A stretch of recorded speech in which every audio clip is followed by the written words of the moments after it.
sudah ada di channelnya YouTube dan Anda bisa pelajari. Tetapi tidak semua hal yang mendetail saya akan bahas di sini. Jadi ini semacam sedikit rekap ya terkait dengan software testing. Saya tidak akan membahas lagi software construction yang ruang lingkupnya implementation ya atau coding, tapi ini sudah di yang testing. Dan yang akan saya bahas lebih dahulu adalah anomali yang terdapat pada software ya, atau ya dalam bahasa Inggrisnya software anomalies. Saya akan mendasarkan apa yang saya sampaikan ini ke standar IEEE yang terkait dengan klasifikasi dari anomali-anomali pada software ya. Kenapa penting buat kita untuk mengenali ini? Ya, karena pada dasarnya pada saat kita sebagai software developer misalkan melakukan testing ya, atau sebagai software tester melakukan testing, maka yang berusaha kita kenali adalah anomali ini. Dan anomali ini juga sampai di level tertentu itu menyebabkan software akan gagal dan menyebabkan permasalahan ya. Oleh karena itu kita perlu kenal, dan seperti biasa ketika kita berusaha memahami sesuatu, maka kita mulai dari memahami istilah-istilah yang dipakai di situ ya. Demikian. Jadi kita mulai dari anomali itu sendiri ya. Dokumen ini sebenarnya sudah ada juga di Drive yang saya share ke Anda dan menjadi referensi buat Anda untuk mengerjakan tugas yang terakhir kemarin ya. Sebuah anomali itu bisa dikatakan sebagai sebuah abnormalitas, ketidakaturan atau irregularitas ya, inkonsistensi, atau dia adalah varian atau variasi dari ekspektasi. Jadi kita biasanya mengatakan sesuatu itu, oh ini anomali, itu karena dia berbeda dengan yang umum, berbeda dengan yang sering kita katakan sebagai normal ya, berbeda dengan apa yang kita lihat sebagai teratur gitu. Di luar itu anomali. Sesederhana itu sebenarnya ya. Dan anomali itu bisa merupakan sebuah kondisi ya. Kondisi yang normal seperti apa, ini kondisinya tidak normal, atau kondisinya merupakan anomali ya. Kejadian ya, sesuatu yang terjadi. Appearance, kemunculan, appearance sama kejadian ini ya 11-12 ya. Kemunculan, perilaku ya, bisa perilaku itu sesuatu, perilaku itu adalah apa yang kita bisa lihat dari sesuatu yang dinamis ya, sesuatu yang bisa berubah, maka perubahan yang terjadi seiring berjalan waktu itu kita bisa sebagai perilaku. Perubahan yang terjadi yang ditunjukkan oleh sesuatu itu bisa kita lihat sebagai perilaku ya. Dan khususnya juga ketika sesuatu itu berubah karena dia merespon stimulus atau merespon rangsangan. Jadi ada rangsangan apa, dia kemudian akan merespon bagaimana, yaitu perilaku, behavior. Kemudian bentuk ya, bentuk, ada bentuk yang umum, ada bentuk yang tidak umum, ada bentuk anomali, ada yang tidak, dan fungsi juga bisa, ada fungsi yang anomali ya, fungsi yang berbeda dengan yang biasanya. Ini anomali. Istilah ini dianggap istilah yang paling abstrak ya, yang nanti akan mencakup semua hal yang kita anggap bisa bermasalah di dalam software. Nah, ya. Kalau kita masih ingat ya, seharusnya masih pendekatan berorientasi objek untuk melihat sesuatu ya, dan dalam konteks software untuk menganalisis dan merancang software, untuk memprogram software ya, maka kita mengenal ada kelas, ada superkelas, ada subkelas ya, ada kelas yang lebih abstrak dari yang lain, ada kelas yang merupakan tipe dari kelas yang lainnya gitu. Jadi kelas ini memiliki karakteristik beberapa karakteristik. Kemudian kita bisa menurunkan sebuah kelas dari kelas itu, dan kelas yang kita turunkan ini punya karakteristik kelas yang tadi plus karakteristik tambahan.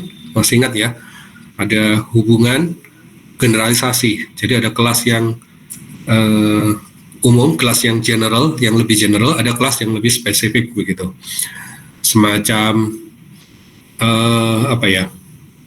hewan dengan macan misalkan ya, hewan dengan macan. Hewan itu tipe yang umum, macan itu lebih spesifik ya. Karakteristik dari hewan itu dimiliki oleh macan ya.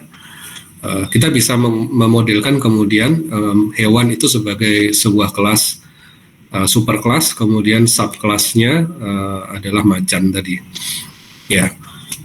Nanti mungkin ada subkelas lagi yang lebih spesifik, misalkan macan tutul ya, misal ya seperti itu. Macan tutul itu bisa kita kenali dari yang lebih spesifik, yaitu kulitnya yang bertutul-tutul misalkan, karena ada juga yang tidak demikian, dan beberapa karakteristik lain yang lebih spesifik ya.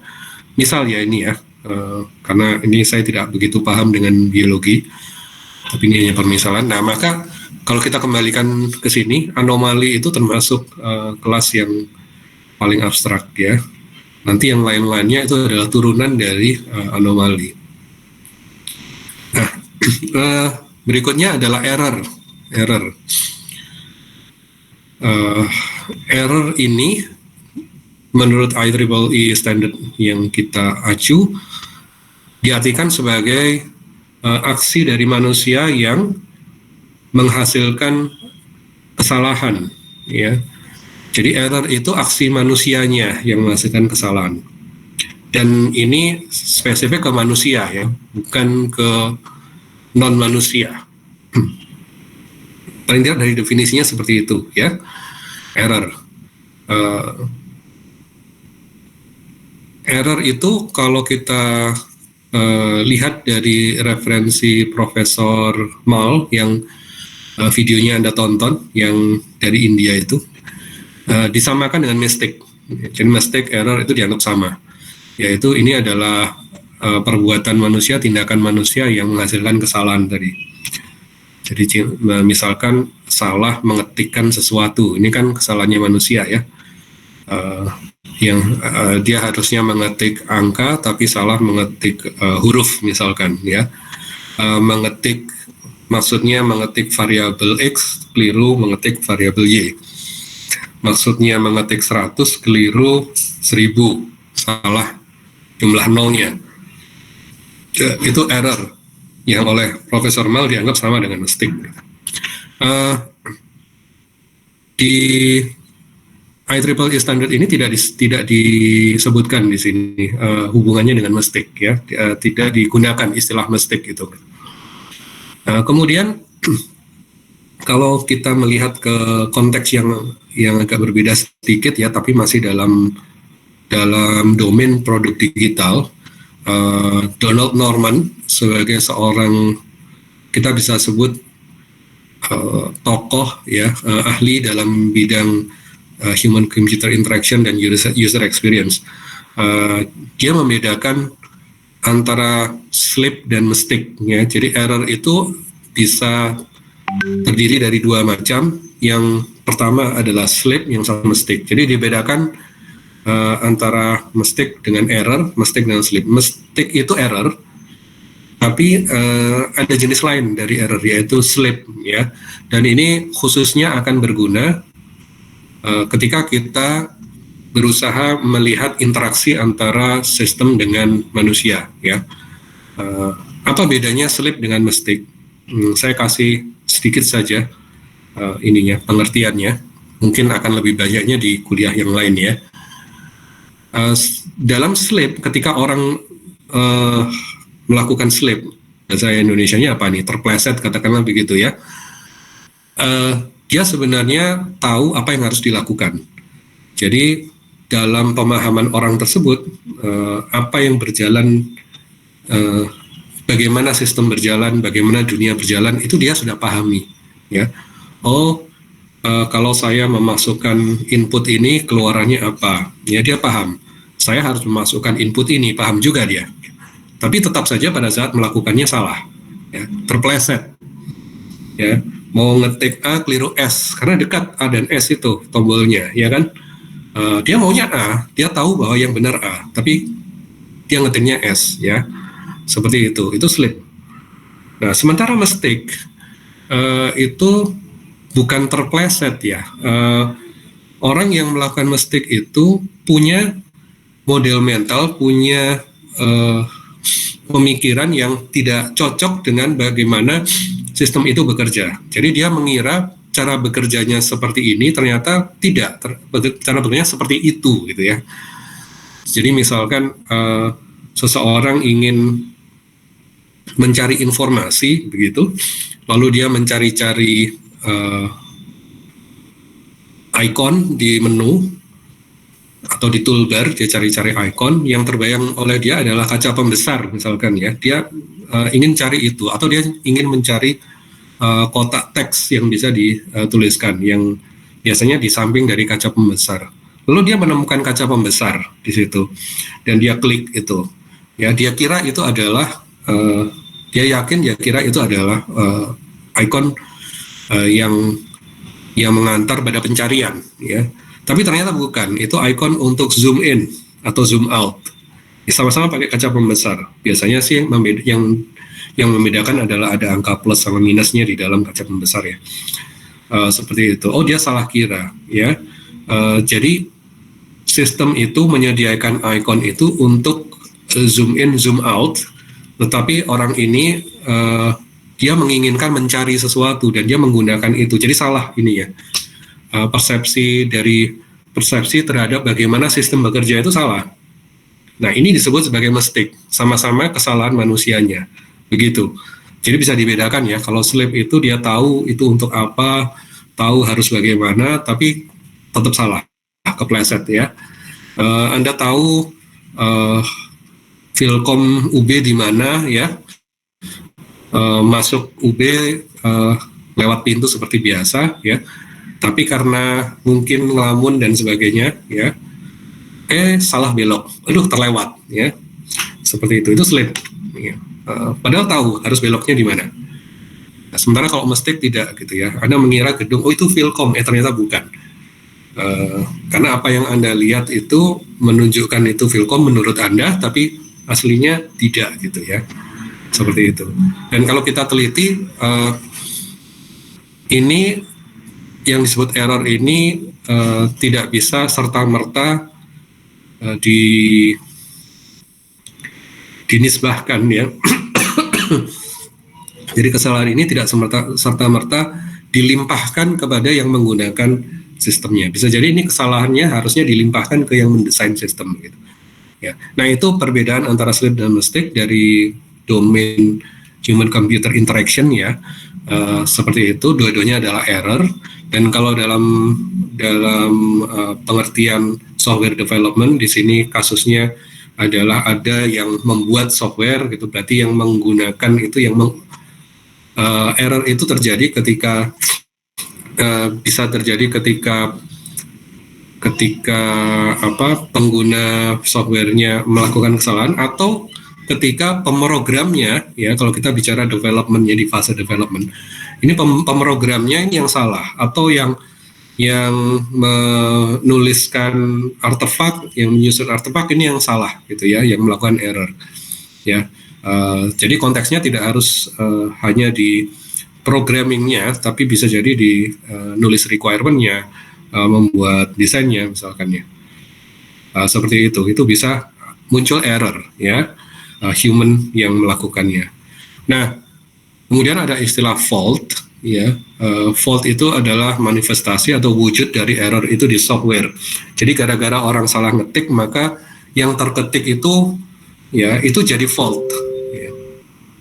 Harusnya Y sama dengan 100 jadi Y sama dengan 1000, itu fault itu di softwarenya. Demikian. Mungkin sampai di sini ada yang ingin ditanyakan?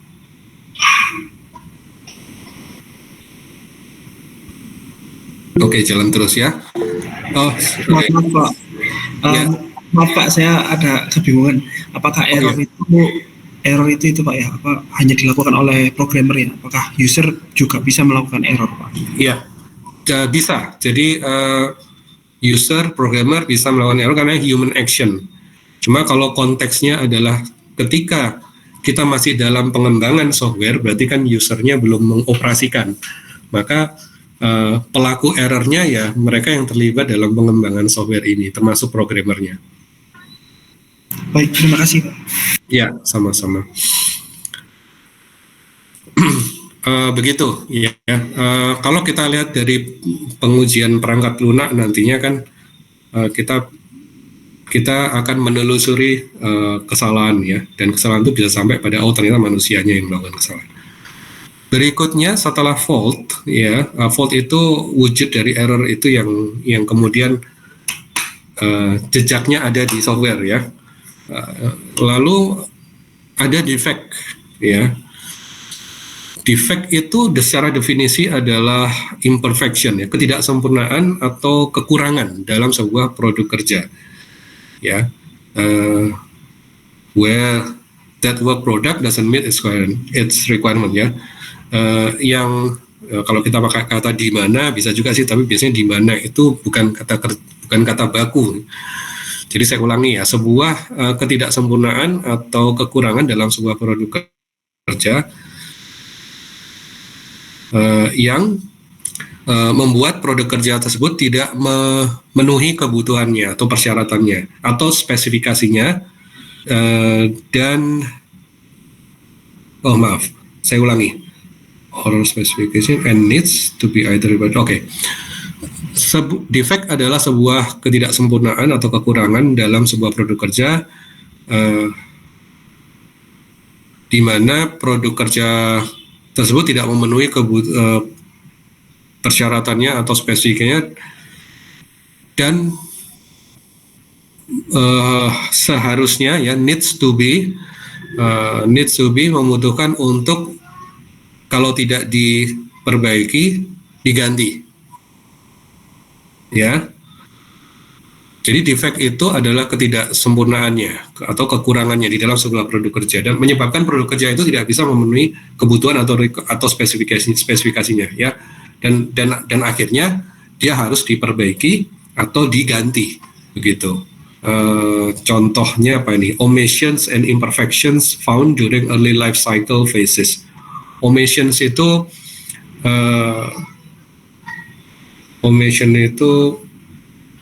hilangnya sesuatu ya, kekurangan ya, harusnya ada tapi tidak ada ya. Omissions ya, imperfection, ketidaksempurnaan. Jadi harusnya ada tapi tidak ada. Faults contained in software sufficiently mature for test or operation. Jadi ada software yang sudah, kalau yang tadi itu di early life cycle, contohnya jadi misalkan ya desainnya tidak mengandung komponen tertentu ya, tidak mengandung sifat tertentu, programnya juga. Kemudian yang berikutnya adalah faults itu contain in software sufficiently mature for test. Jadi software yang memang benar-benar diyakini sudah siap untuk dites atau dioperasikan ya, tapi dia mengandung faults. Nah, faults ini termasuk juga defect. Ini ada yang menarik ya, antara defect sama faults ini apa hubungannya? Sebenarnya nanti saya simpan dulu ya, saya akan ke gambar dan ke tabel nanti untuk menunjukkan perbedaan antara faults dan defect. Sama-sama ada di dalam artefak ya di produk kerja, sama-sama merupakan kekurangan ya, dan juga ketidaksempurnaan ya. Kesalahan kita bisa katakan begitu ya, tapi memang masalahnya di sini kalau kita menggunakan bahasa Indonesia itu, saya terus terang belum mengeksplorasi istilah yang tepat apa antara fault, defect ya, error gitu. Kita sendiri kan antara memakai kesalahan atau memakai bug biasanya begitu ya, tapi ini tidak diterjemahkan secara berbeda gitu ya. Kalau ngomong kesalahan nanti semuanya jadi kesalahan, tapi tidak bisa membedakan ini yang dimaksud apa. Berikutnya adalah failure. Nah, kalau failure ini padannya ada nih. Failure itu kegagalan, ya.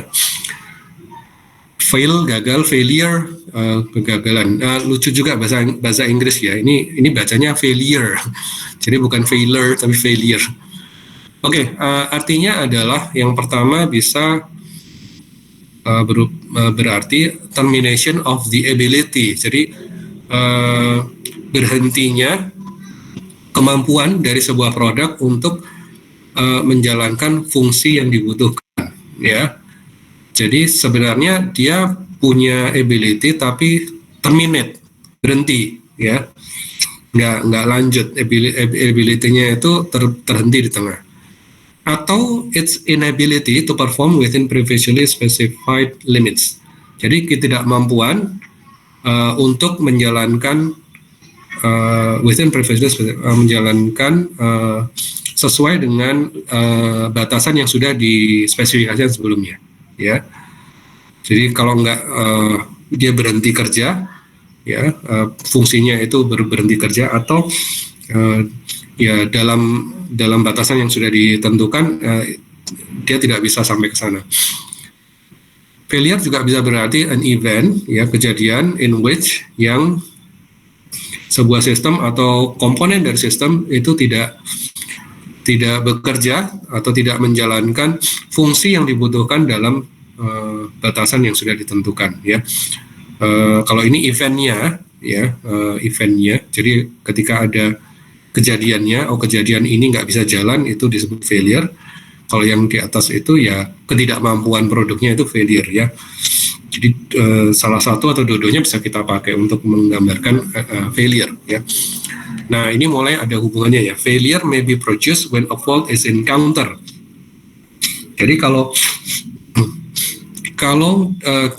seseorang pengguna sedang mengoperasikan produk, ya, kemudian pada saat dia mengoperasikan itu ada fault di dalam produk itu yang dilalui, maka sistemnya atau produknya akan fail, akan gagal. Itu maksudnya, ya. Maybe ya, mungkin gagal. Jadi sebenarnya tidak harus gagal, gitu. Jadi keberadaan fault di dalam sebuah produk itu tidak lantas menyebabkan produk itu gagal ketika dioperasikan, ya. Kenapa bisa demikian? Ya, kadang-kadang pada saat mengoperasikan itu skenario yang digunakan tidak melalui fault-nya, kadang-kadang begitu, ya. Maka failure-nya nggak terjadi. Atau fault-nya dilalui tapi sebenarnya masih karena kasus tertentu, gitu, ya, fault-nya ini nggak jadi failure, ya. Sebenarnya ada fault tapi fault-nya nggak jadi failure, ya. Ini sebenarnya kemarin saya minta juga, ya, ada di tugasnya, ya. Kalau Anda cermati di kuliahnya Profesor Mal itu ada, ya. Jadi misalkan ada fault, salah mengisikan nilai variabel, ya, karena nilai variabel itu diisikan dengan nilai dari variabel yang lain, ya. Harusnya dia tidak diisi dengan nilai dari variabel yang itu, tapi variabel yang lain lagi atau nilai yang lain. Tapi nggak jadi fault karena kebetulan nilai yang masuk itu masih nilai yang di dalam batas yang tidak menyebabkan fault. Gitu. Tapi coba kalau yang dimasukkan itu nilai yang lain lagi, dia bisa fault, ya. Jadi apa yang diinputkan itu masih masuk batasan, ya, kebetulan, ya. Yang menyebabkan dia tidak fault, yang menyebabkan dia tidak failure. Sampai failure, oke. Nah, gara-gara failure maka pengguna itu bisa menemui problem atau masalah, ya, yang di sini didefinisikan sebagai difficulty atau kesulitan atau ketidakpastian yang dialami oleh seseorang atau lebih dari satu orang, ya, yang diakibatkan oleh pengalaman yang tidak memuaskan pada saat menggunakan sistem itu, menggunakan sebuah sistem misalnya. Ya, jadi saya kasih tanda merah-merah ini difficulty or uncertainty experience by one or more persons. Jadi akhirnya gara-gara fail, maka ada kesulitan yang dialami oleh penggunanya ketika dia menggunakan sistem itu ya. Biasanya ya ini berakibat pada tujuan penggunaan sistem itu tidak tercapai ya. Orang itu pakai sistem karena dia punya kerjaan ya, karena dia punya target dalam pekerjaannya. Dia harus melaporkan kinerja misalkan ya. Tujuan utamanya kan melaporkan kinerja, tapi harus pakai sistem. Gara-gara sistemnya gagal ya dia punya masalah dengan itu. Yang B ini lebih sederhana ya. Situasi negatif yang harus diatasi itu adalah problem ya. Sebenarnya kalau mau ditambahin lagi bisa ya. Problem itu kalau mau yang lebih sederhana adanya selisih antara harapan dan kenyataan ya. Harapannya sampai 100, kenyataannya 80. Berarti ada selisih, berarti ada problem ya. Itu kalau kita mau kuantifikasi ya, sedikit kuantifikasi paling sederhana gitu. Tapi ini yang ada di dalam klasifik standar IEEE itu ya. Dan yang penting kita tahu hubungannya, karena itu yang mencerahkan kita ya. Jadi yang ditemui oleh orang itu problem ya. Problem itu kesulitan itu karena sistemnya gagal, produknya gagal, fail ya. Ini adalah diagram kelas menggunakan UML ya. Jadi sebuah problem itu bisa saja disebabkan oleh 0 atau lebih failure. Jadi problem itu muncul bisa jadi karena ada, kalau kita ngikutin angkanya ini berarti bisa jadi karena failure di produknya, bisa jadi bukan ya. Kalau ada failure, bisa jadi problem ini disebabkan oleh satu failure, satu kegagalan, atau lebih dari satu kegagalan. Ya. Kemudian failure ini bisa berujung pada problem, bisa juga tidak, bisa berujung pada problem yang lebih dari satu. Ini kalau kita membaca angkanya ya, seperti itu. Nah, failure sendiri itu berhubungan dengan fault, ya. Ini hubungannya relasional, asosiasi ya hubungannya ya. Kalau hubungannya asosiasi itu maknanya tidak khusus sebetulnya. Maknanya tergantung kita yang memaknai ini, yang cocok apa nih dalam asosiasi ini. Nah, failure dan fault. Kalau ada failure, ya ini satu failure itu bisa saja karena ada zero atau satu fault, ya. Kalau ada fault, maka dia bisa berujung pada failure, ya, walaupun tidak harus selalu berujung pada failure. Dan satu fault itu bisa mengakibatkan lebih dari satu failure, ya. Jadi failure-nya bertubi-tubi. Nah, yang berikutnya antara fault dan defect. Tadi yang saya kasih catatan ya, masih dalam pertanyaan. Apa bedanya fault dengan defect ya? Tadi kan awalnya error ya, anomali lalu error. Error itu yang dilakukan oleh manusia. Nah, jejaknya itu, ya jejaknya kita sebut sebagai, yang pertama saya kenalkan tadi, fault dulu atau defect dulu? Coba saya lari. Oke, fault dulu ya. Jejaknya itu muncul tadi didefinisikan sebagai fault ya. Nah, fault itu adalah turunan dari defect.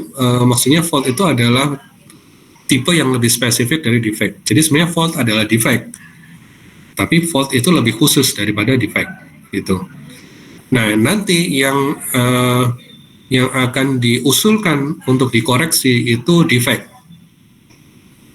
ya, yang dia dikaitkan sama ini corrective software change request. Ya, software change request itu bisa korektif, bisa adaptif, bisa perfektif ya. Kalau korektif itu memperbaiki apa yang salah, Ini ada adaptif ya, mengadaptasi, ada juga perfektif. Kita tidak membahas yang lainnya. Yang kita bahas adalah sebenarnya yang sebelah kiri ini. Kemudian software change request itu bisa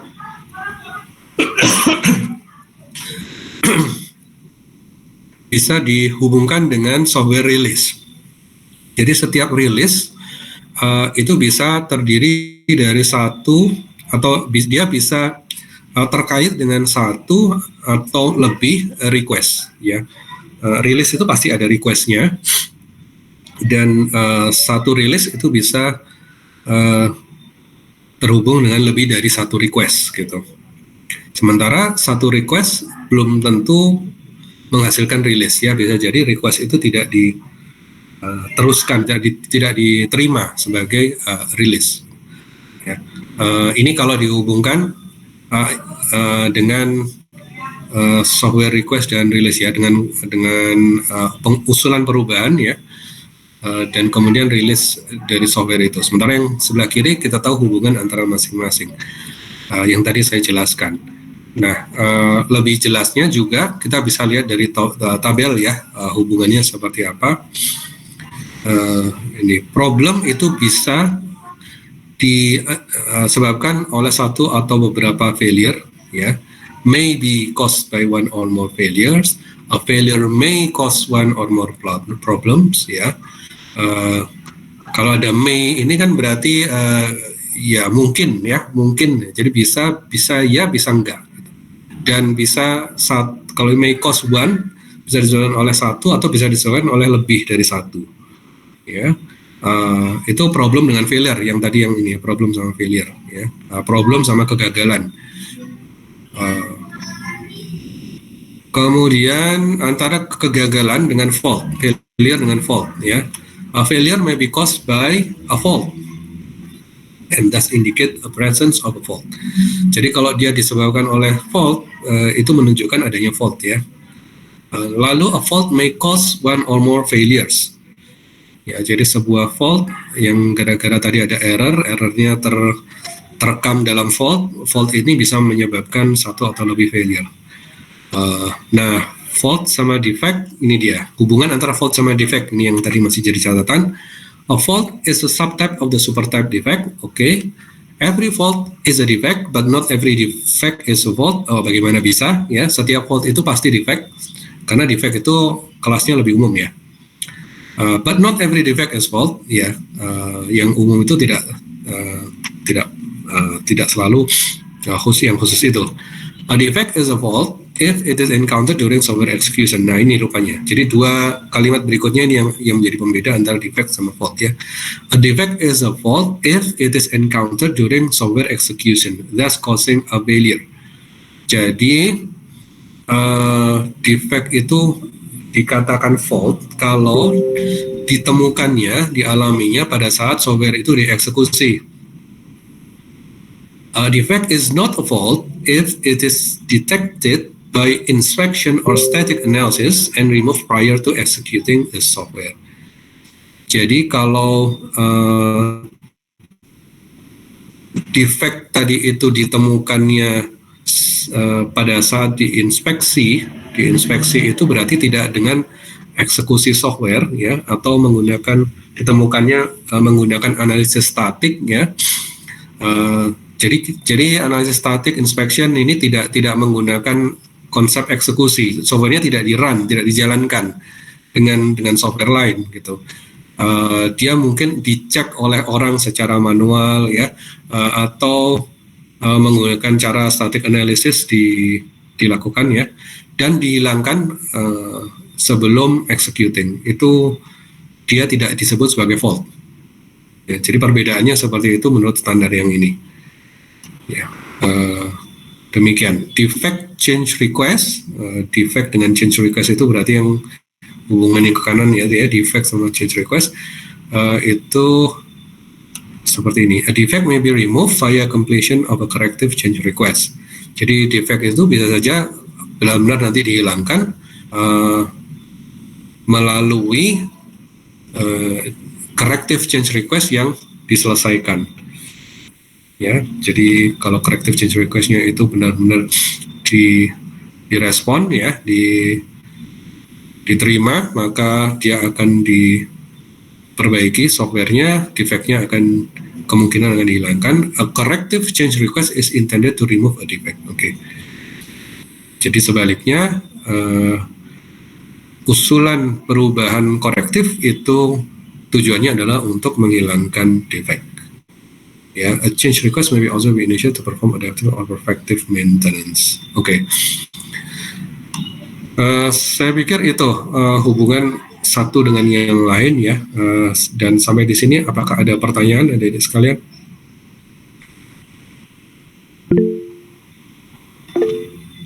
Ya, dengan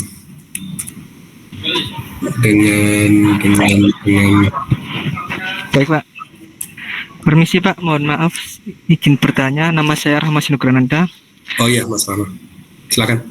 Di sini saya masih bingung antara perbedaan bug dengan vulnerability Pak. Soalnya kan bug adalah sebuah defect yang ditemukan oleh tester. Jika developer menerima defect tersebut, maka defect tersebut disebut dengan bug. Sedangkan bug sendiri apakah sama dengan vulnerability, dan jikapun itu ditemukan, apakah pentester itu dinamakan sebagai tester? Terima kasih Pak. Baik. Bug dulu ya, bug dulu. Jadi kalau menurut standar ini bug itu seperti apa ya? Kalau kita cari di standar ini bug itu tidak ada. Jadi bug itu sebenarnya istilah yang lebih informal ya. Tapi itu sering dipakai ya. Dan justru yang paling jangan-jangan yang paling banyak dipakai itu gitu ya, bug termasuk istilah debugging pada akhirnya. Lalu bug itu bagaimana posisinya di sini ya? Saya tidak bisa berkomentar kalau itu dikaitkan dengan IEEE, dengan standarnya IEEE, karena memang tidak ada. Tapi kalau kita lihat di kuliahnya Prof. Mal, bug itu disamakan di sini dengan defect, fault ya, itu sama. Jadi defect sama fault dan bug itu disamakan. Begitu Mas ya. Sementara apa tadi? Error itu sebelumnya ya, error sebelumnya, kemudian failure itu sesudahnya. Begitu. Nah, kalau vulnerability ini konsep yang lebih ini lagi, konsep yang agak lebih sedikit lebih komprehensif ya. Vulnerability, dan vulnerability itu jadi ini tingkat, kalau kita sudah katakan ability itu tingkat ya. Dia bukan bug-nya, tapi dia kemampuan, kita bisa katakan kemampuan dari apa ini ya, kemampuan dari sistem ini ya. Saya mungkin perlu mengecek definisinya Mas, vulnerability atau apa. Saya lakukan sekarang ya. Saya misalkan cek dari ini ya, dari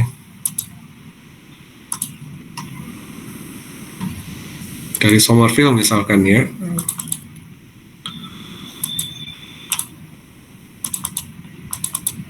Jadi kalau bug itu disamakan dengan defect dan fault tadi, jadi kesalahan yang terekam di produk itu bug. Lalu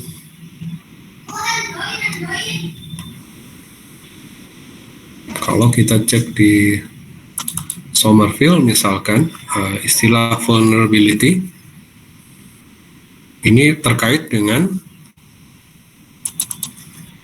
jadi kalau kita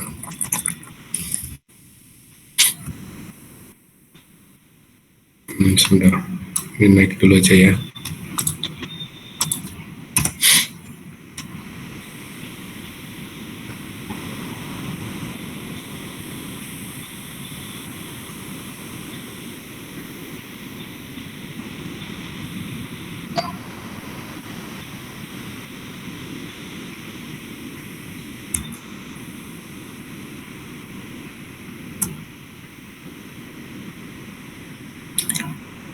Ya, A vulnerability itu a weakness in a computer-based system that may be exploited to cause loss or harm.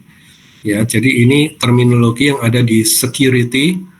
Ya, jadi dia adalah kelemahan in a computer-based system, ya, dalam sebuah sistem berbasis komputer yang mungkin yang bisa dieksploitasi untuk menyebabkan loss, kerugian atau harm, ya. Harm itu apa?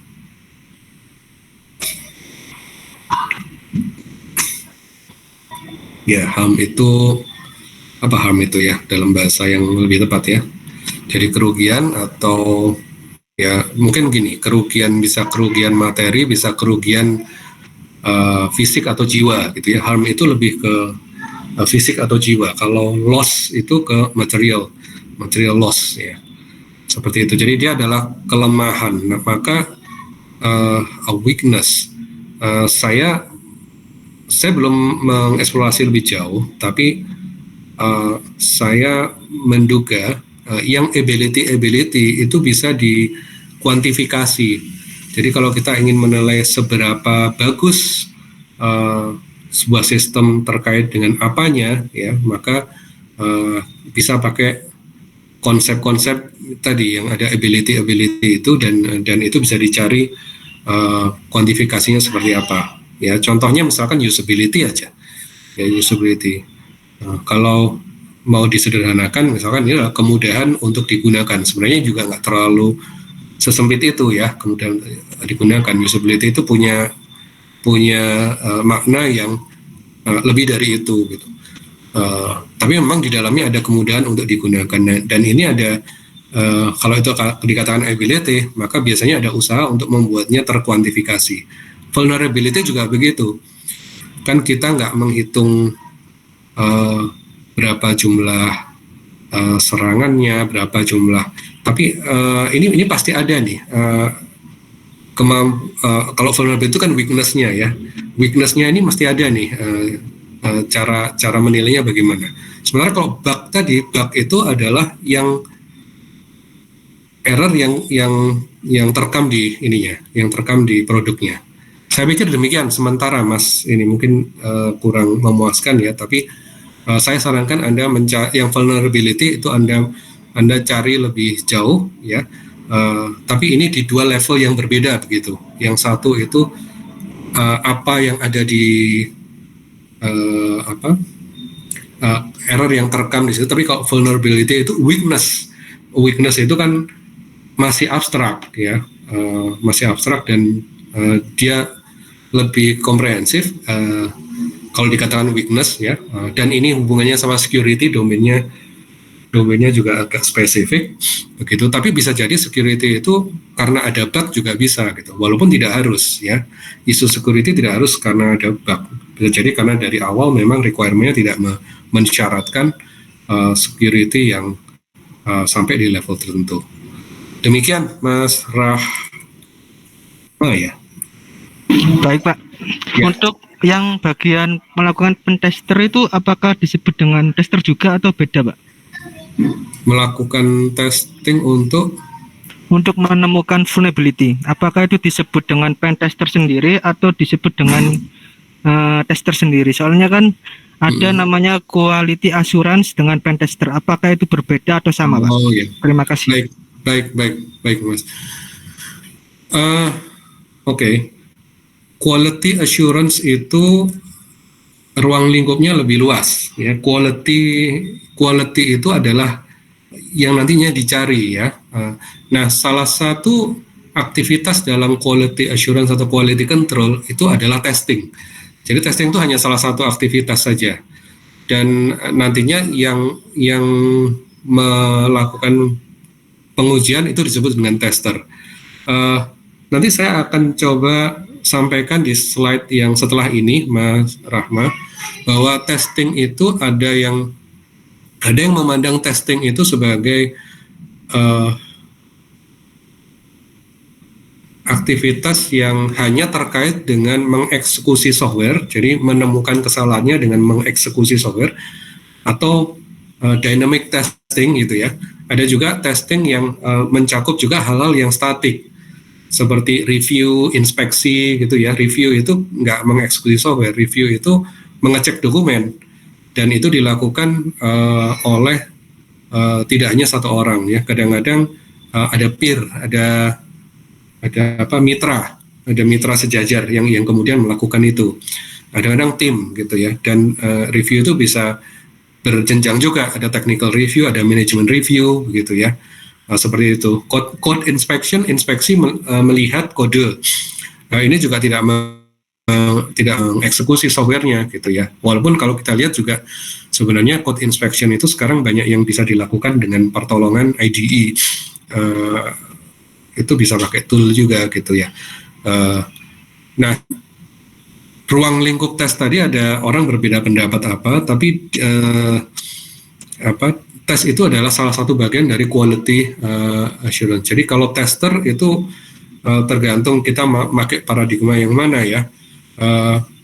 Ada yang kalau kebanyakan tester itu dihubungkan dengan yang dynamic testing. Jadi yang disebut tester itu yang uji menjalankan dengan cara menjalankan software. Tapi kalau yang menginspeksi disebut dengan nama yang lain. Yang mereview ya disebut reviewer, seperti itu.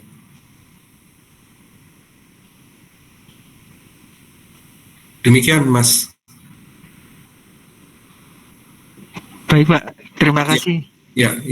Jadi saya ulangi sedikit tadi, yang banyak kita temui gitu ya kalau di lapangan, yang disebut tester itu biasanya yang dikaitkan dengan menguji dengan cara mengeksekusi softwarenya ya. Walaupun istilah testing itu ada dua paradigma yang bisa dipilih gitu ya, artinya dua-duanya ada di kajian software engineering. Ada yang berpendapat testing itu termasuk yang static testing, yang code inspection, yang review itu masuk testing juga. Ada yang menganggap itu tidak masuk testing ya, hanya perbedaan dari cara memandang, tapi dua-duanya ada ya. Demikian. Kemudian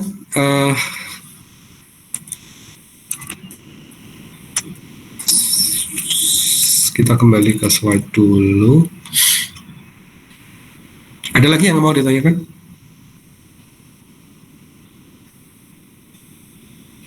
Oke, lanjut aja dulu ya. Defect life cycle, ya defect di standar ini yang kemudian disebut mengandung life cycle gitu ya, itu ada defect, adalah defect. Defect itu bisa inserted dimasukkan gitu ya, diselipkan ya, sengaja atau tidak ya.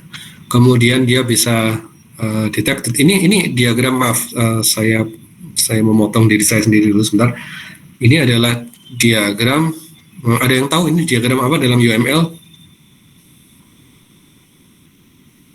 Kira-kira?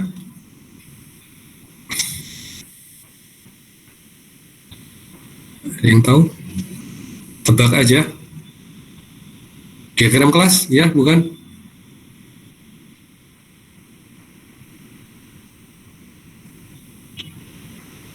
Lupa.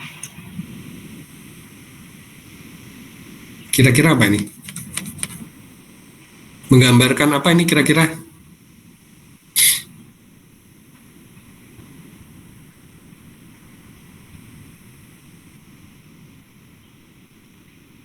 Aktivitas? Activity diagram, Pak. Itu kira-kira ya? Dugaannya. Oke. Nah, kalau misalkan activity berarti kotak-kotaknya ini apa? Aktivitas kah?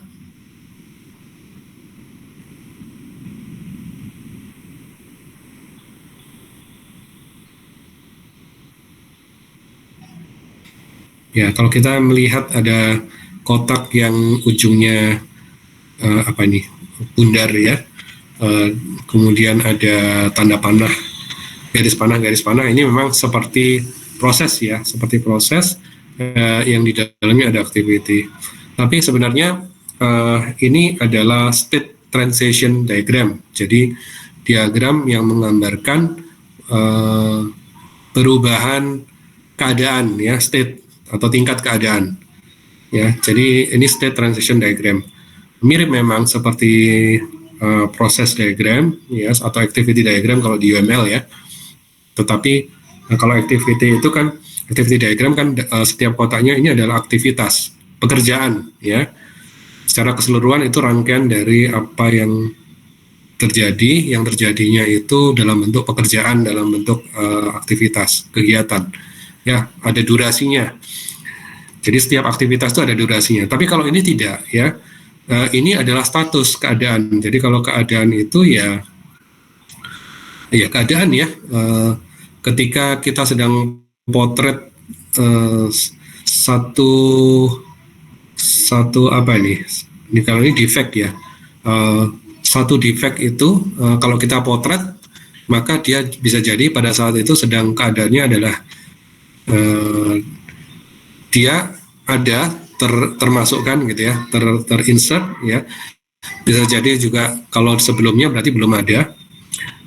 Terus dalam keadaan yang lain, oh dia terinsert dan sudah dideteksi gitu ya, tapi belum di remove. Jadi keadaan lah gitu, seperti kita sehat, sakit ya, itu keadaan ya. Letih ya, itu keadaan ya, jadi ini keadaan.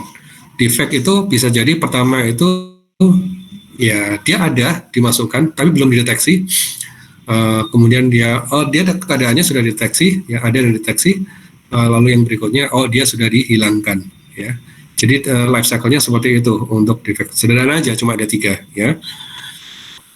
Dan ini yang dicari untuk dihilangkan begitu ya.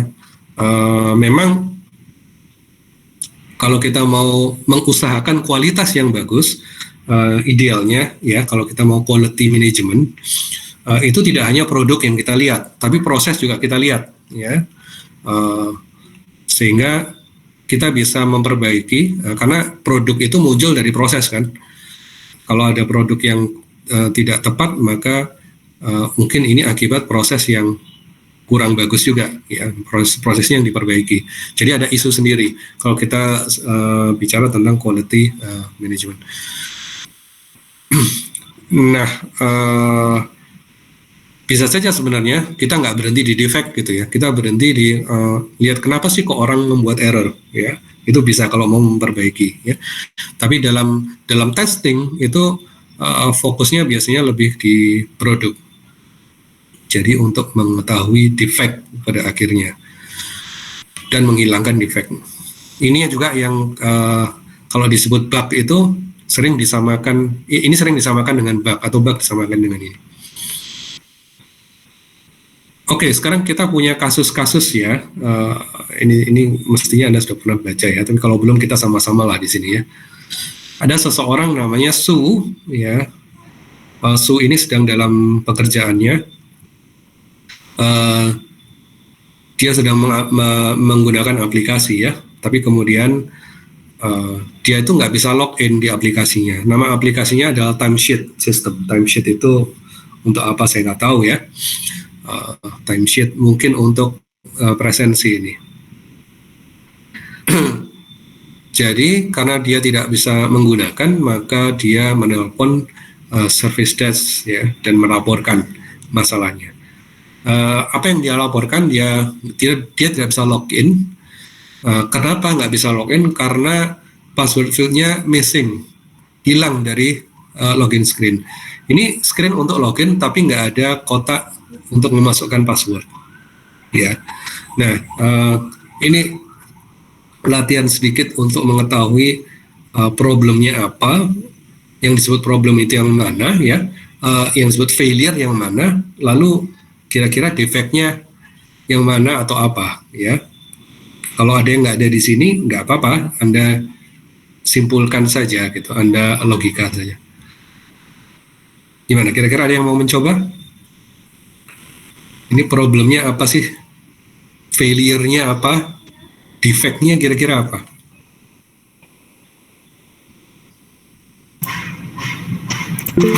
Jika boleh berpendapat Pak. Ya, silakan. Problemnya adalah tidak bisa login ke sistem Pak. Problemnya tidak bisa login ke sistem, oke? Baik, problem tidak bisa login ke sistem ya. Failure-nya ada yang mau menambahkan?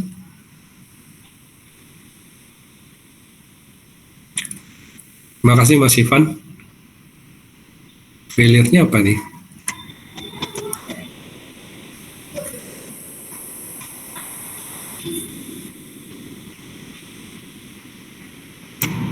Mohon izin berpendapat lagi Pak. Boleh, karena Mungkin karena field missing itu Pak ya. Password fieldnya nggak ada. itu failure-nya ya? Menurut saya Pak. Iya, failure-nya. Oke, jadi problemnya nggak bisa login. Failure-nya adalah password field-nya missing ya. Oke. Dari login screen-nya. Oke, terima kasih Mas Ivan. Yang lain bagaimana? Ada yang mau menambahkan? Boleh memberikan pendapat berbeda atau mau melengkapi dengan defect-nya. Kira-kira defect-nya apa?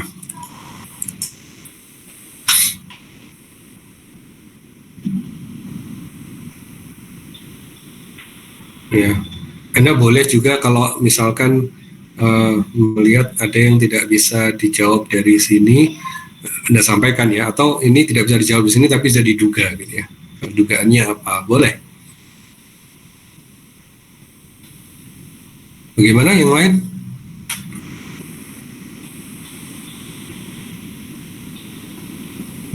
Hening, semoga tidak tertidur ya siang-siang yang cerah ini.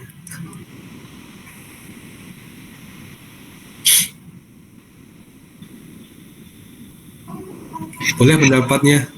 Ya, Iya Pak Ismiarta, saya mungkin karena mungkin karena istilahnya saya belum memahami sepenuhnya ya Pak. Saya jadi punya opini berbeda atas Oh, jawaban iya. yang password field is missing itu defect Pak. Bagaimana Pak?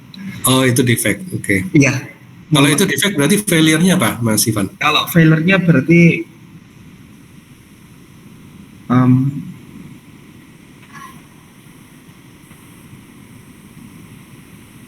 saya belum bisa menjawab Pak. Oke, saya mungkin ini aja ya, saya hubungkan dengan definisinya ini. Ini failure ya. Ini failure, termination of the ability or inability ya. An event itu juga bisa kita anggap sebagai failure ya. Ini failure, terus kalau problem itu kesulitan dari penggunanya ya. Masalah yang dialami oleh penggunanya pada saat menggunakan ya. Uncertainty-nya, masalahnya, negative situation-nya. Kalau ini lebih ke ability yang gagal, yang tidak berlanjut, yang tidak sesuai dengan ekspektasi atau spesifikasi ya eventnya. Terus kalau defect naik lagi imperfection or deviation in the work product. Dan ini kalau kita lihat di gambar ya, maka kalau ada problem itu bisa disebabkan oleh failure bisa disebabkan oleh fault ya. Bedanya fault sama defect kan tadi cuma kapan ditemukannya ya kan. Sebenarnya samalah ini fault sama defect, cuma dia disebut fault ya kalau ditemukannya saat eksekusi. Kalau sebelum itu sudah ditemukan berarti nggak sampai disebut fault, tapi defect aja ya. Gitu. Dan yang kita cari ya defect ini, karena ini yang mau kita hilangkan gitu. Yang mau ditemukannya pada saat eksekusi maupun sebelumnya, itu defect ini yang kita mau hilangkan. Ya, gitu yang kita mau telusuri defect. Oke. Nah, memang ini bisa agak relatif ya, tapi sederhananya begini, problem itu fokus di orangnya, ya orangnya nggak bisa ngapain gitu ya, itu problem. Dan nggak bisa ngapainnya kira-kira kenapa, dan kalau kenapanya itu ini sistemnya berperilakunya begitu ya, dia berperilaku begitu, itu kita anggap itu gagal ya, itu nggak benar, itu failure ya. Nah, defect itu sering di balik itu, ya, sering di balik itu. Gimana kira-kira kalau begini bisa menyusun kembali? Iya, dengan Mas Rahma. Baik Pak, mohon izin menjawab. Mungkin untuk problemnya adalah seseorang tersebut tidak bisa absen, terus failure-nya dikarenakan di absen tersebut mengharuskan ada session login, dan defect-nya adalah tidak ada kata sandi untuk login. Mungkin seperti itu Pak. Oh oke, baik. Jadi problemnya dia tidak bisa absen ya, tidak bisa presensi. Failure-nya karena failure-nya apa tadi Mas? Nggak bisa login atau? Failure-nya diperlukan session login untuk bisa absen, sedangkan defect-nya tidak ada form sandi saat login Pak. Jadi tidak ada form sandi itu failure apa defect? Defect Pak. Iya, defect. Iya Pak. Oke, kalau failure-nya? Failure-nya mungkin harus ada session login untuk bisa mengakses ke absen Pak. Session ya. Iya Pak. Bicaranya session ya. Oke. Baik. Oke, mungkin ini bisa beda-beda pendapat ya. Yang saya dapatkan itu begini. Jadi problemnya itu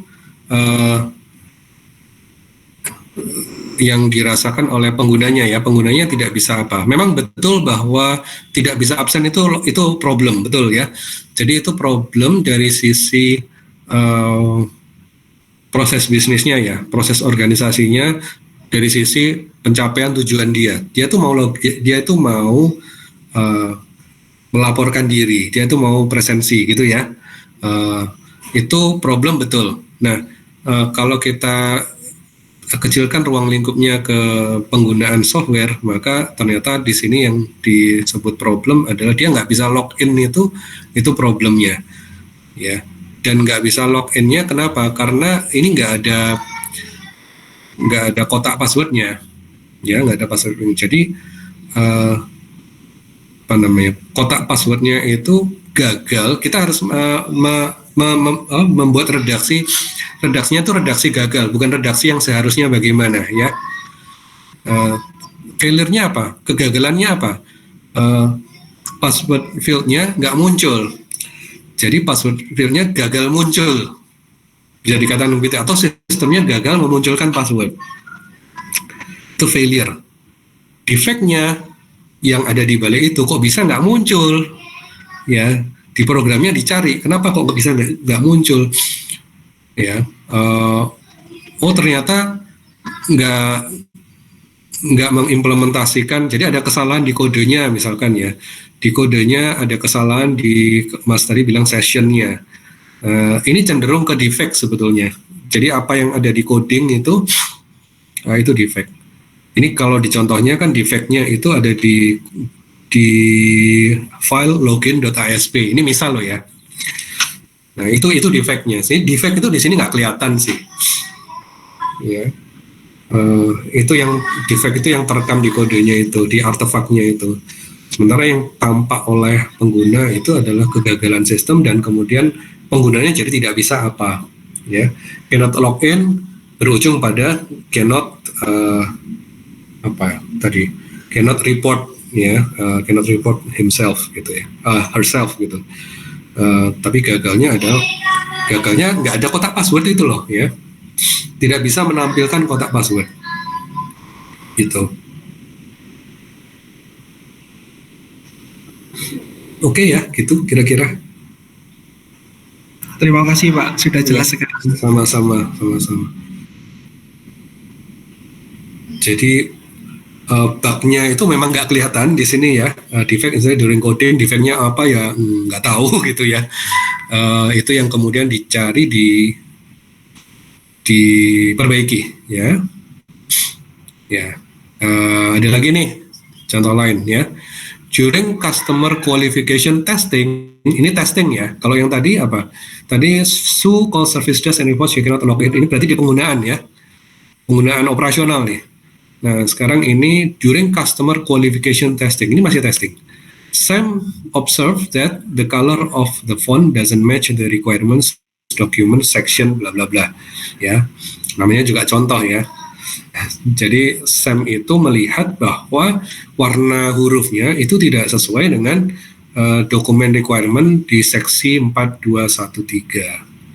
Ya, nah ini kira-kira problemnya apa, failure-nya apa, defect-nya apa gitu ya.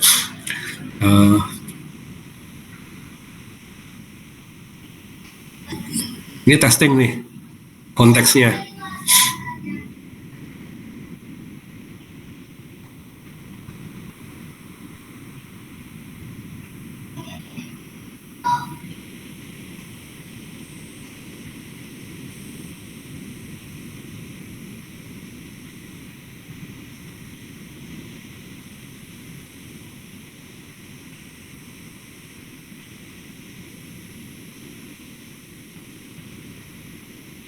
Mohon maaf Pak, bertanya.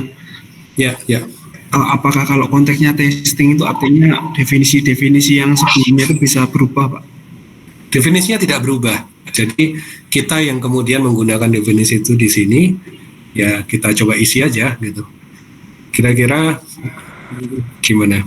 Jika boleh mengira-ngira Pak ya. Ya, berarti sangat boleh. Ada permasalahan, yakni adalah warna fontnya tidak memenuhi kriteria, maksudnya spesifikasi dokumen.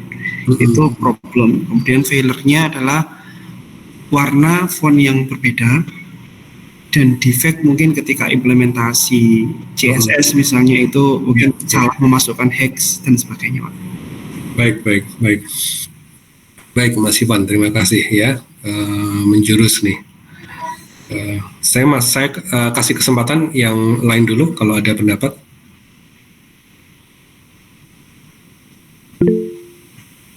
Iya, dengan Mas atau Mbak, siapa tadi?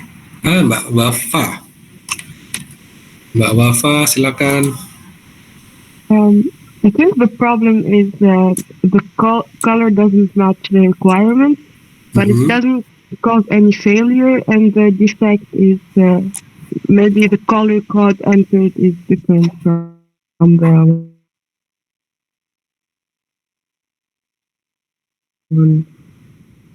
that should have been entered. So the color code on. Okay, Mbak Wafa, can you repeat your answer regarding failure and defect? So the problem is that the color font doesn't match the requirement. Is that the problem? The failure, it doesn't cause any failure. No failure caused, I think. Oh, okay. So there is no failure yet here. Yeah. All right. But the problem, what's the problem? The problem is that the color doesn't match the requirement. Okay. And then the defect? The color code entered is different from the one needed. All right. Okay. The code. Okay. Thank you, Mbak Wafa. Ya, Kak, sama-sama. Ya, Mbak Wafa, failure-nya belum ada, kata Mbak Wafa ya. Lalu problemnya tadi color font-nya doesn't match requirement, itu problemnya. Saya sebentar ya, saya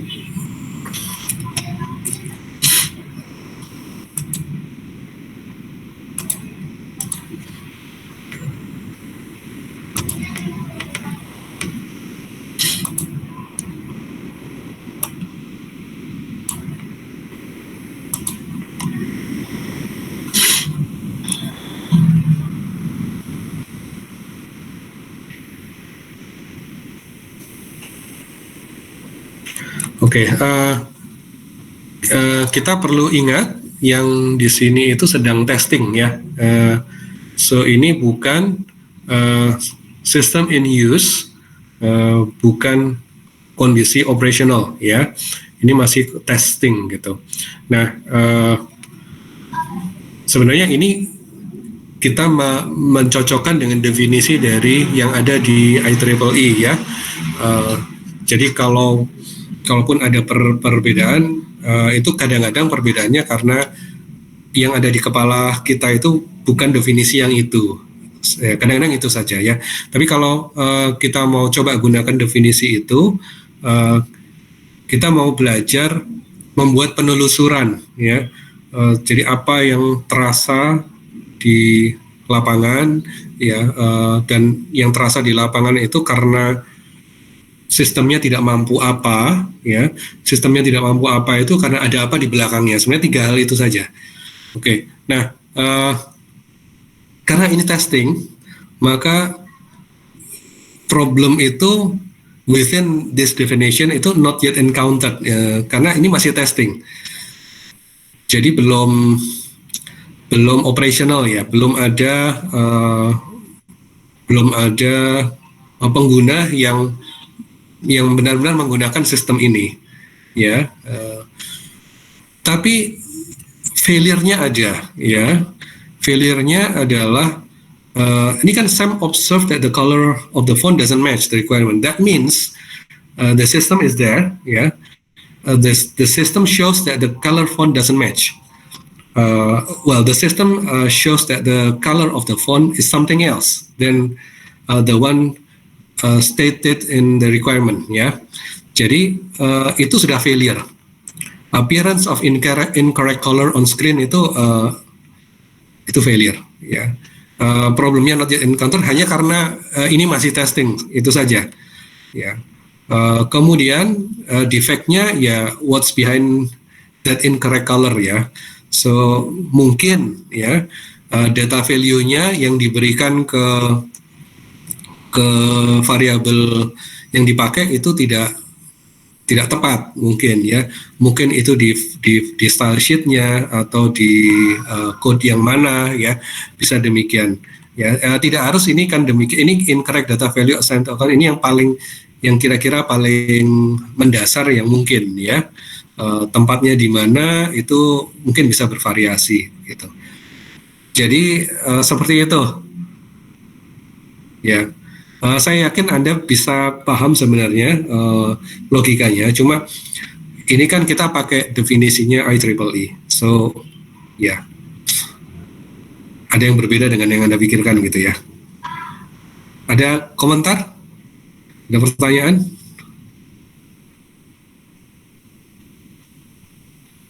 Ya, jelas ya, kira-kira ini not yet encounter-nya kenapa gitu ya. Karena ini masih testing, qualification testing. Oke? Karena problem itu yang dimaksud problem itu di ini pada saat dia operational. System in use itu bukan pada saat testing.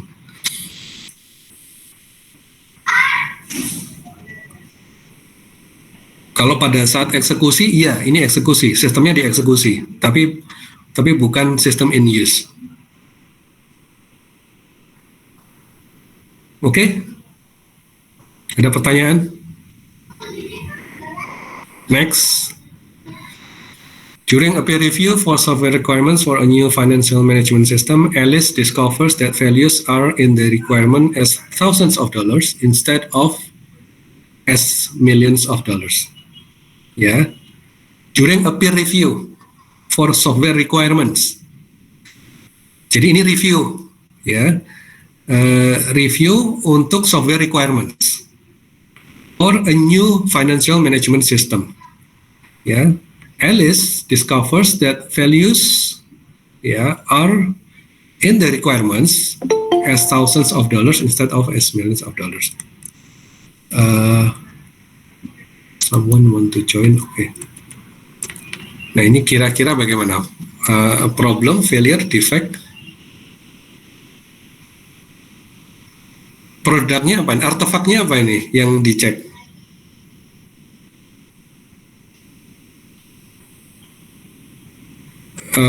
Ada executable sistemnya nggak ini? Sudah ada kira-kira? Belum ada, Pak. Belum ada ya? Belum ada, oke. Masih software requirements. Jadi produknya masih software requirements, artefaknya masih software requirements during peer review, ya. Jadi nggak ada testing di sini. Oke. Nah, kalau disebut problemnya sudah terjadi atau belum?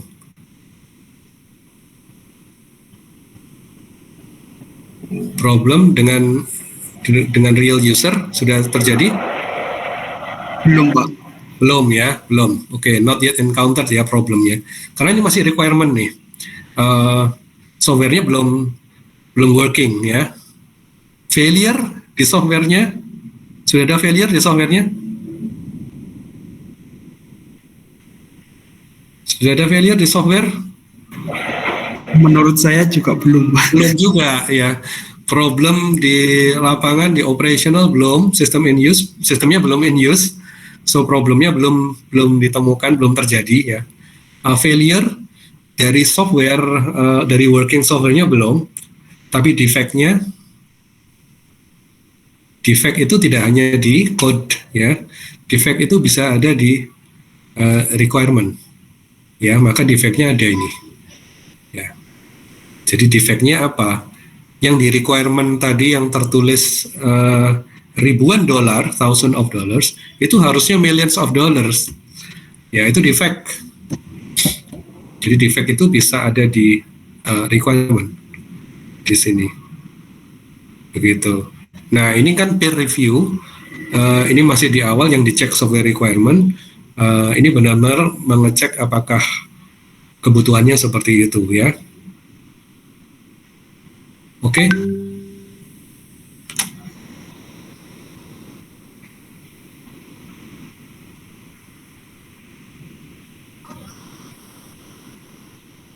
Kira-kira oke, bagaimana?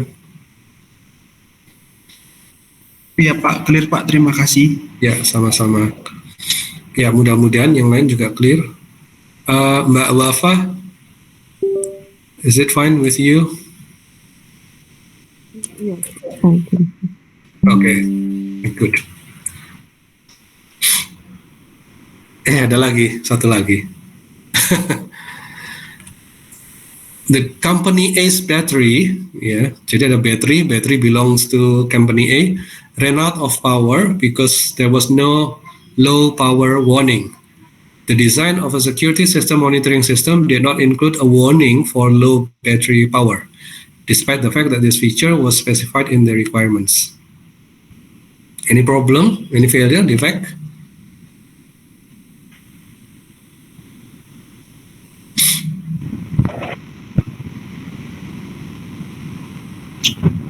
Mohon izin berpendapat Pak. Ya, silakan.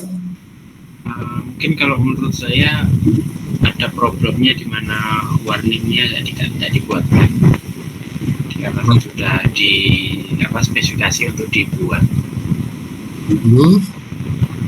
Failure-nya?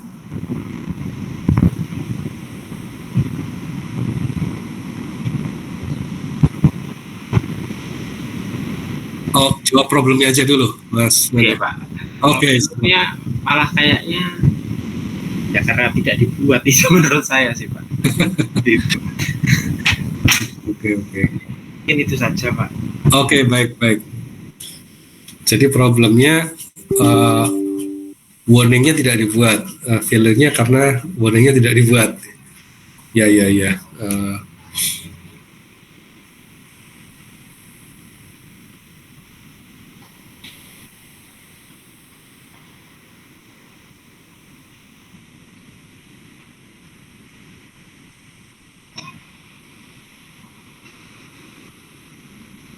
Ada yang ingin menambahkan?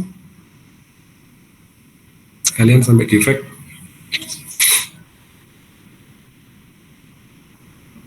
Mohon maaf Pak, defect tadi sudah ada yang menjawab ya?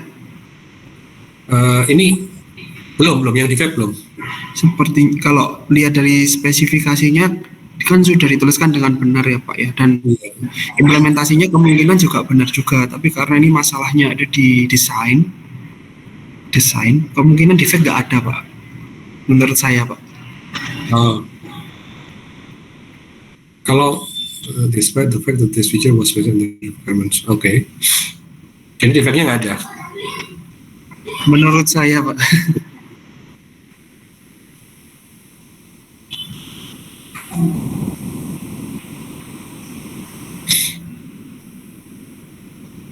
Kalau failure dan problem bagaimana? kalau problemnya sudah jelas Pak bahwa sistem menyebabkan tidak ada notifikasi bahwa battery run out of power itu. Kalau failure-nya sudah dijelaskan oleh Mas Nandaka, saya sepakat. Namun pendapat saya pribadi, defeknya mungkin nggak ada karena implementasinya sudah benar Pak. Terima kasih. Oke.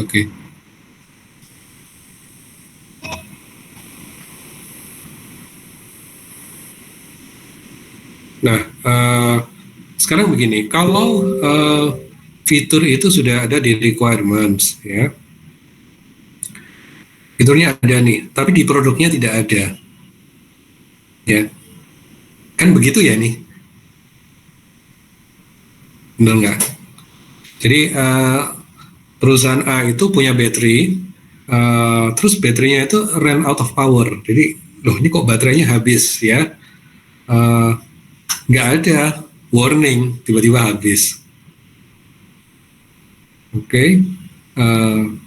Dan ini memang tidak ada warning itu ya. Tapi ternyata fitur itu ada di requirement ya. Ada kesalahan nggak sih ini gitu ya? Secara esensi ada kesalahan nggak ini?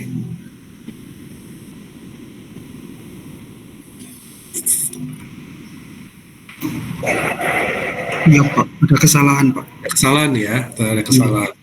Kesalahannya terekam di artefak nggak ini? Maksudnya kesalahannya itu kesalahan itu dalam bentuk apa ya? Istilahnya di sini. Ada yang ingin menjelaskan kesalahannya dalam bentuk apa ini berarti?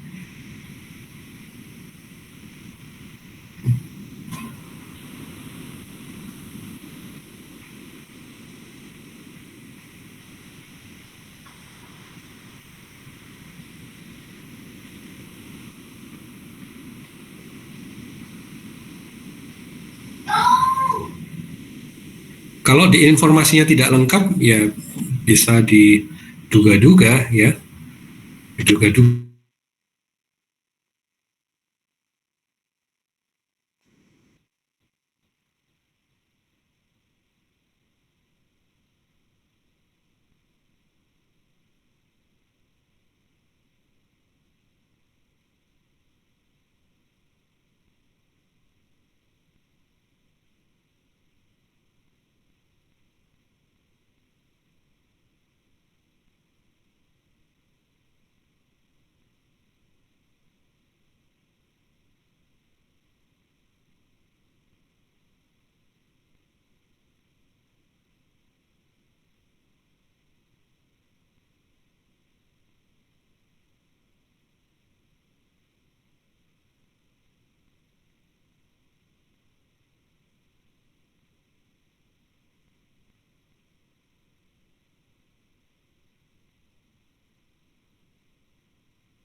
Ya, mohon maaf saya terlempar barusan. Apakah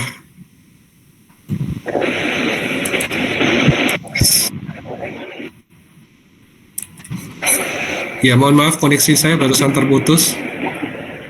Iya Pak, sudah jelas Pak sekarang.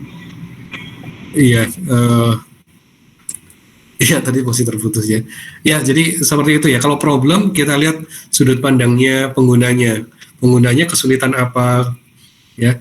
Ada hal apa yang menyebabkan ada ketidakpastian, kesulitan, ya. Lalu failure itu kita lihat sistemnya itu gagal menyediakan apa, yang pada saat itu langsung terkait sama penggunanya, ya. Kalau tadi login passwordnya nggak ada, password fieldnya nggak ada, gitu ya. Kalau ini alertnya nggak ada, warningnya nggak ada, ya. Jadi dia gagal menyediakan itu.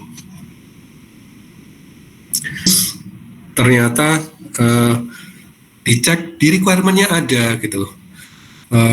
Nah, kalau di requirement-nya ada, di produknya nggak ada, berarti ada defect, ya. Tinggal dicari defect-nya di mana, ya. Tadi dugaannya Mas Ivan sudah tepat tadi. Oh, ternyata defect-nya ada di desain, ya. Sebenarnya bisa jadi bukan di desain juga, ya. Bisa jadi juga di implementation, karena di sini kan nggak begitu jelas. Yang jelas di requirement-nya ada, tapi di produknya nggak ada. Nah, dia nggak bilang di desainnya nggak ada, gitu ya. Begitu. Jadi mungkin aja di implementasinya juga nggak ada. Di desainnya ada, implementasinya nggak ada, gitu. Ya, oke lah, di sini seperti itu, ya. Jadi defect itu bisa saja tidak hanya di code, ya. Defect itu bisa di sebelum code, bisa di artefak yang lain, bisa di desain, bisa di requirement, ya. Dan lagi-lagi itu yang impurity itu yang maunya dihilangkan. Dia harus diidentifikasi lalu dihilangkan, ya, ditulis sampai sana. Demikian kira-kira. Ada yang ingin tanyakan lagi?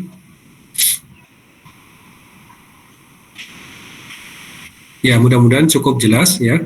Hanya ini kok problem, failure, defect. Kemudian defect sama fault tadi bedanya. Kalau fault itu ketika bisa disebut fault kalau ditemukannya pada saat software-nya dieksekusi, ya. Tapi sekali lagi begini, ya, itu adalah yang ada di standar IEEE, ya. Dalam kenyataannya bagaimana? Yang sering disamakan itu defect, fault, bug, ya. Bahkan juga dengan error itu sering disamakan. Tapi di sini tidak dibuat berbeda, lebih presisi, ya. Begitu. Baik, saya akan coba lakukan rekap sedikit di materi yang lain, ya. Ini cepat saja sih, namanya juga rekap. Yang ini itu terkait dengan materi-materi sebelumnya, ya, lebih global.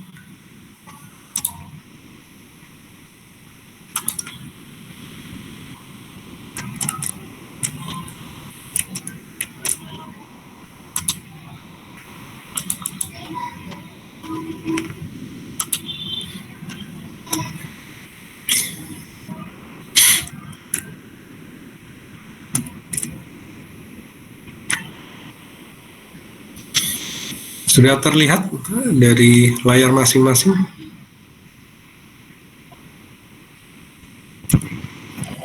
Sudah, Pak. Ya, terima kasih.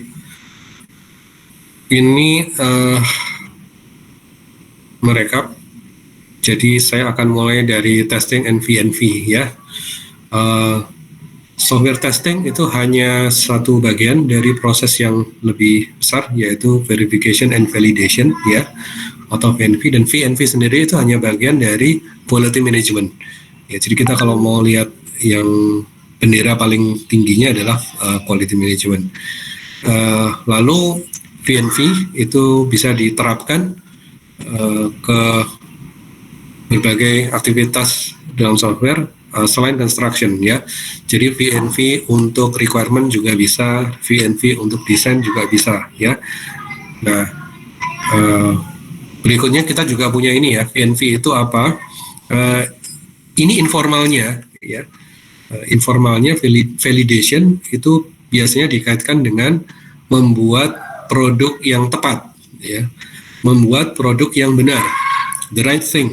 Sementara verification itu membuat produk dengan benar, ya, building the thing right. Kalau dari kata-katanya beda-beda tipis, ya, hanya di hanya diputar-putar, dibolak-balik. Ya, tapi maknanya ya terasa bedanya. Yang satu fokusnya di produk yang benar, yang satu fokusnya di prosesnya yang benar, ya. Sekilas seperti itu, building the thing right dengan cara yang benar. Nah, saya mencoba mengumpulkan definisi ya dari berbagai standar.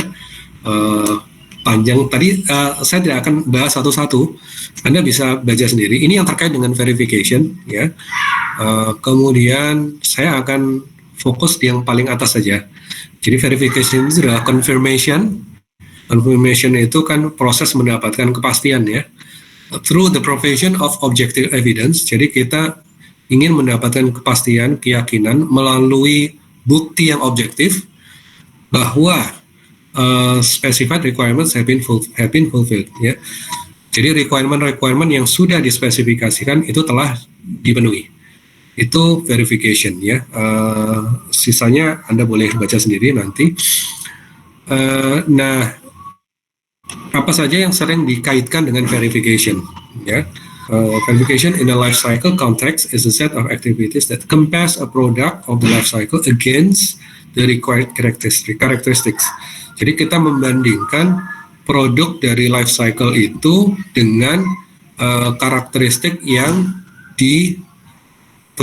diharapkan, ya, yang dituntut dari produk tersebut. Begitu.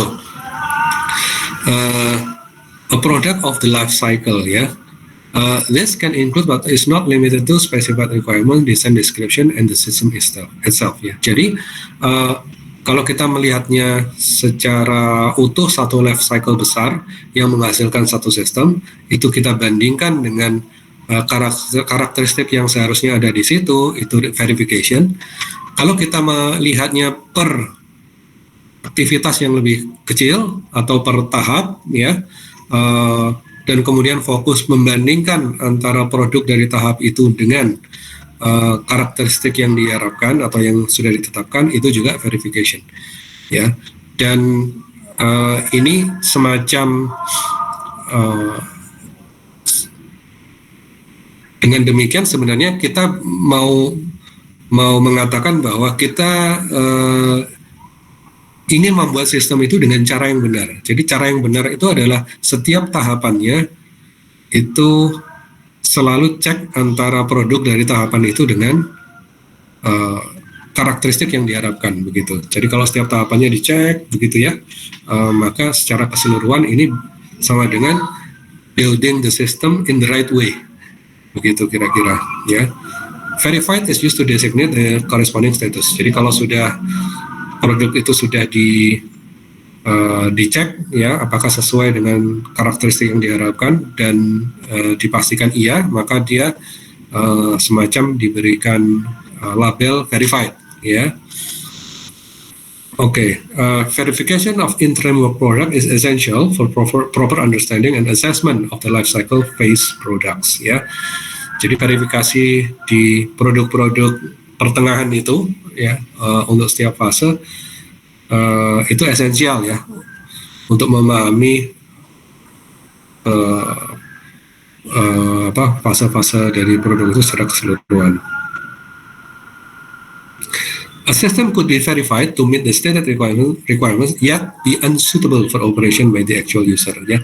Nah, karena karakteristik verifikasi seperti itu, maka bisa jadi, ya, sistem itu mendapat label verified, ya, dia lulus verifikasi, tapi ternyata pada saat dioperasikan nanti ada ketidaksesuaian, ya, karena memang dia itu dibandingkan dengan apa yang sudah ditetapkan, yang ditetapkan ini bandingkan sama itu, ya, dan itu bisa per fase, per aktivitas atau per tahapan. Oke, nah validation sekarang, ya, confirmation through the provision of objective evidence, ini sama dengan sebelumnya, tapi ini, ya, that the requirements of a specific intended use or application have been fulfilled. Ya, kalau tadi konfirmasi melalui pembuktian, ya, yang objektif bahwa tadi itu apa, ya, requirement yang telah dispesifikasikan itu dipenuhi. Kalau ini requirement terhadap penggunaan ya tertentu atau penerapan tertentu itu has been fulfilled. Jadi dia itu kalau validasi itu memastikan ini kalau digunakan ya itu memenuhi apa yang dibutuhkan atau yang diinginkan pada saat penggunaan.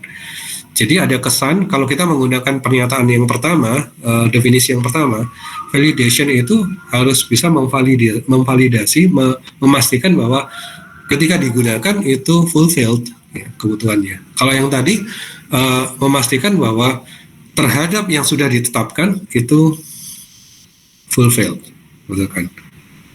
Bisa diikuti? Ya. Di bawah ini ada macam-macam definisinya, ada variasi-variasi, nggak bisa dipungkiri ya. Nah ini ada beberapa poin yang sering dikaitkan dengan validasi. Ya. Validation in a system lifecycle context is a set of activities ensuring and gaining confidence that the system atau a system is able to accomplish its intended use, goals, and objectives. Jadi sistem ini benar-benar bisa mencapai penggunaan yang ditujukan, goal dan tujuan dari penggunaannya. Benar-benar fokusnya itu ke penggunaannya, ya. Oleh karena itu disebut validation itu tadi apa? Ensuring we build the right system ya, seperti itu. Validation demonstrate that the system can be used by the users for their specific task. Ya. Jadi cara memvalidasi ya cara ya menggunakan sistem itu gitu caranya. Kalau kita mau konsisten dengan definisi yang tadi ya. Demikian. Nah, kembali ke sini akhirnya. Cuma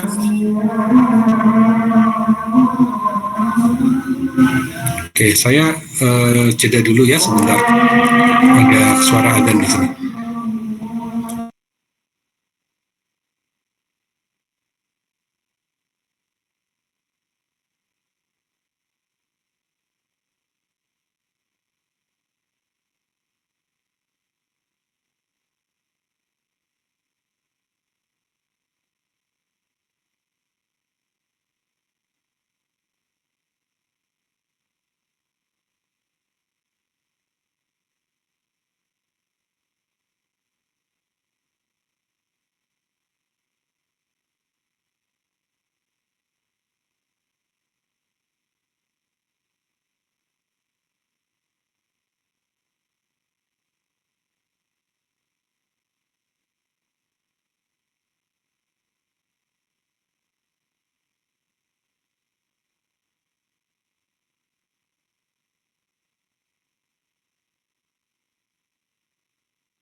Ya adik-adik, jadi yang pesan yang mungkin bisa didapatkan ya dari penjelasan saya tadi, validation itu memastikan bahwa sistem itu berjalan sesuai dengan kebutuhan penggunaannya, ya, kebutuhan untuk mencapai tujuan dari penggunanya gitu. Kalau penggunanya ingin dia bisa mendaftarkan dirinya, ya dia sampai terdaftar gitu ya. Dia bisa gunakan itu sampai bisa mendaftarkan dirinya gitu ya. Pengguna ingin mencari tempat wisata terbaik, ya dia bisa sampai mendapatkan tempat-tempat wisata yang terbaik, misalkan demikian ya. Itu. Sementara verifikasi itu membandingkan antara produk dengan apa yang ditetapkan, dan itu bisa per fase ya. Tetapi saya juga menemukan seperti ini ya, yang ada juga yang menerjemahkan validasi itu adalah membandingkan karakteristik sistem atau perilaku sistem dengan yang ditetapkan di awal, tapi secara utuh satu sistem. Nah, ada yang menyebut itu validasi, itu bukan verifikasi. Jadi saya melihat ada perbedaan-perbedaan seperti itu. Khususnya perbedaannya ini hanya di validasi sih. Jadi sekali lagi saya sampaikan, ada yang mengatakan validasi itu adalah tadi ya, memastikan bahwa kebutuhan penggunaannya itu terpenuhi ya. Tapi ada juga yang mengatakan sebenarnya membandingkan antara karakteristik produk dengan apa yang ditetapkan di requirement, ya itu juga sudah validasi. Ya, jadi ada dua variasi ya. Sementara kalau verifikasi ya, setiap fase itu kan pasti memasuki satu fase ada kriteria atau kondisi yang diharapkan akan ada di produk itu ya setelah fase itu selesai. Kalau desain misalkan nanti hasil dari desainnya mesti seperti ini. Coding nanti hasil kodenya, unit testing dia mesti harus begini. Nah itu masing-masing itu adalah verifikasi, proses untuk mengeceknya ya. Kalau itu tidak ada perbedaan sih ya. Ketika itu disebut verifikasi bukan validasi, itu tidak ada perbedaan. Tapi ketika tadi dibandingkan dengan requirement secara keseluruhan, ada yang mengatakan itu validasi, ada yang mengatakan itu verifikasi. Demikian. Kemudian ada yang tidak terlalu mau pusing dengan itu, sudah katakan saja VNV semuanya ya. Jadi nggak usah dipisah-pisah.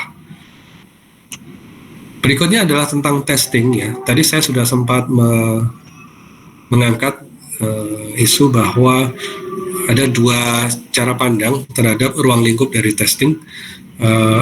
Ada cara pandang yang dinamik ya, berorientasi pada testing yang dinamik, yaitu yang disebut sebagai testing adalah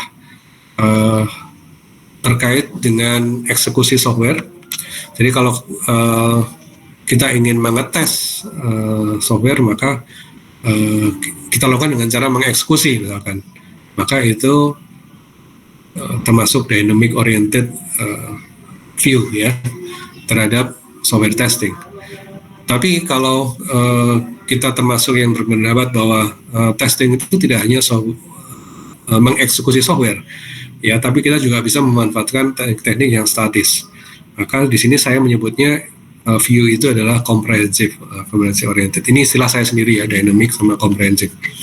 Begitu, dan masing-masing ada dasarnya ya, supaya kita tidak bingung ya. Kadang-kadang ketika orang mengatakan apa, maksudnya apa ya. Ada yang bilang oh itu mencakup ini, ada yang tidak. Nah, kita tahu di sini bedanya. Ini sudah saya sebutkan, yang cenderung untuk dynamic oriented itu panduan yang mana ya, Swaybook itu cenderungnya begini, ISO yang ini begitu. Somerville dan Pressman yang bukunya kita baca itu juga cenderung menggunakan pandangan yang dynamic oriented ya. Tapi yang ada juga yang panduan yang tidak ya, dan panduannya juga relatif baru 2013 ya, tidak terlalu baru tapi masih dibanding dengan yang dynamic oriented ini lebih baru 2013 ya, yang juga melibatkan study techniques seperti itu ya. Oke, saya ingin lanjut ke ini aja. Tujuan dari testing ya. Tujuan dari testing yang dynamic oriented itu sebenarnya tujuan testing itu ada dua besar ya. Yang pertama adalah menunjukkan bahwa program ini berjalan sesuai dengan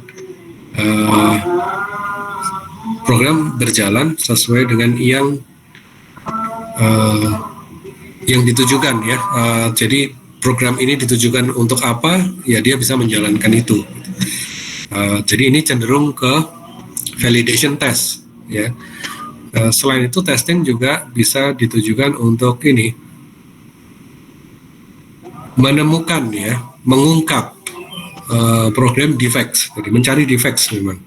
Ya, nah di sini pendekatannya cenderung defect test, nyari benar-benar ya di tes itu memang mau cari bugnya di mana, defectnya di mana. Kalau yang di atas tadi ingin memberikan kepastian bahwa ini memang sesuai dengan requirement, begitu ya. Lalu ini adalah kategorisasi yang menggunakan pandangan comprehensive oriented ya. Yang paling kiri ini adalah VNV yang ruang lingkupnya paling besar ya, ini masih di bawah quality management ya. Kemudian VNV itu bisa dilakukan dengan cara metode formal, dia bisa dilakukan dengan cara testing atau ada istilahnya VNV analysis ya. Testing sendiri dibagi dua, ada yang static, ada yang dynamic ya. Yang static contohnya adalah inspection, reviews ya, model verification, static analysis gitu. Yang dynamic testing ada specification based, structure based, sama experience based ya. VNV analysis ada evaluation, ada quality metrics. Oke, jadi seperti ini ya, khusus untuk testing ada dua. Ini bisa dibaca di dokumen ISO, termasuk juga detailnya seperti apa ya. Lalu saya ingin ke sini kemudian. Nah, tes itu ya ada level-levelnya, dan level itu terkait dengan fase tertentu dalam satu life cycle ya. Misalkan di sini adalah komponen testing atau unit testing. Ini komponen testing disamakan dengan unit testing ya. Dia ini dekat dengan fase coding misalkan. Levelnya level yang paling rendah karena unitnya kecil ya, unit kecil. Kemudian ada integration testing, itu mengintegrasikan unit, dekatnya dengan mengintegrasikan unit ya, ini levelnya di atasnya, fasenya setelah coding. System testing ini dilakukan terhadap sistem secara keseluruhan ya, setelah beberapa kali diintegrasikan. Dan kemudian ketika sudah menghadapi pengguna, ada acceptance testing. Kalau system testing mungkin baru dilaksanakan secara internal dari organisasi pembuat ya, tapi acceptance sudah melibatkan pengguna. Jadi level, kalau kita lihat level itu berarti berdasarkan unit yang mulai dari yang kecil sampai besar. Kalau fase itu dihubungkan dengan fase yang ada di life cycle ya. Nah, selain ini kita juga bisa menggunakan istilah tipe ya. Jadi tes itu tipenya bisa berbeda-beda, tergantung dari hal apa yang kita uji ya. Misalkan ada performance test ya, ada security, ada functional, ada usability dan sebagainya. Jadi kalau ini kita melihat hal apa yang kita uji ya, aspek apa yang kita mau lihat. Kalau yang di sini tadi dari sisi unit sama level sama fase ya. Dan kita bisa mengaitkan tipe tes ini dengan karakteristik kualitas yang diharapkan ya. Maunya karakteristik kualitasnya seperti apa kalau performance testing, kalau security testing mau seperti apa ya, seperti itu. Baik, jadi demikian, ini masing-masingnya nanti bisa dibaca sendiri ya, mulai dari unit, integration, sampai system testing. Nah, yang tipe dan quality ini saya coba tampilkan ini ya. Jadi kualitas dari produk dalam kasus kita software ya, itu sebenarnya bisa dilihat dari berbagai aspek ya. Di standar ISO ini ada beberapa contohnya. Yang paling kiri ini adalah dari sisi functional suitability ya. Jadi yang disebut kualitas itu apa sih? Kualitas itu bisa fungsinya stabil, misal suitable, bukan stabil. Suitable itu sesuai ya. Kita bisa lihat kesesuaian fungsinya. Nanti cara mengujinya bagaimana? Ada beberapa ini istilahnya apa? Karakteristik ya. Bisa completeness-nya yang kita uji, kelengkapannya, bisa kebenarannya, bisa kecocokannya ya, appropriateness-nya. Terus kemudian ada yang terkait dengan efisiensi, performance efficiency, kualitasnya. Yang kita bisa uji adalah time behavior-nya, resource utilization-nya, bisa capacity-nya, dan seterusnya ya, dari kiri ke kanan ini contohnya. Tentu seiring dengan berkembangnya zaman, mungkin saja ini kualitasnya akan bertambah, ya, seperti itu. Nah, ketika kita menguji, maka pengujian kita bisa kita hubungkan dengan kualitas yang mana, ya, seperti itu. Oke, nah biasanya kita menguji ini, ya, kalau sudah di yang non fungsional, misalkan performance, usability, compatibility, reliability, itu kita mengujinya tidak pada saat unit testing. Karena kalau masih di unit, tidak bisa mewakili performanya, tidak bisa mewakili usability-nya, karena baru satu unit. Kita bisa menguji usability-nya kalau itu sudah relatif terintegrasi. Ya. Orang berinteraksi dengan sistem itu kan nggak hanya ke satu unit, tapi dia interaksi langsung ke sistemnya, di balik sistem ada komponen-komponen itu yang bekerja, gitu ya. Reliability juga begitu. Kita menggunakan maturity, kita nggak bisa hanya dari situ. Jadi yang bisa per unit-unit kecil itu biasanya adalah yang fungsional. Sisanya yang non fungsional itu cenderung menunggu sistem itu ya paling tidak dia sampai di integration atau bahkan sampai di satu sistem secara utuh baru diuji. Begitu ya. Ini kalau kita mau lihat bagaimana menghubungkan antara testing dengan quality karakteristik dan sub karakteristiknya ya. Misalkan kita ingin menguji aksesibilitas, kita mau menggunakan produk kita untuk kaum difabel ya. Kita benar-benar harus tes ini accessibility-nya. Nah, apa yang kita pentingkan dari sini? Kualitas apa yang kita mau asosiasikan? Oh ya, usability. Dan di usability ada konsep accessibility di dalamnya. Ya sudah, nanti kita carikan ukuran-ukurannya yang terkait dengan ini. Ya, kalau kita sudah pilih definisinya. Kita mau tes backup dan recovery-nya. Ya, oke, berarti ini terkait dengan reliability. Subkarakteristik apa yang cocok yang kita tes? Misalkan 3 ini.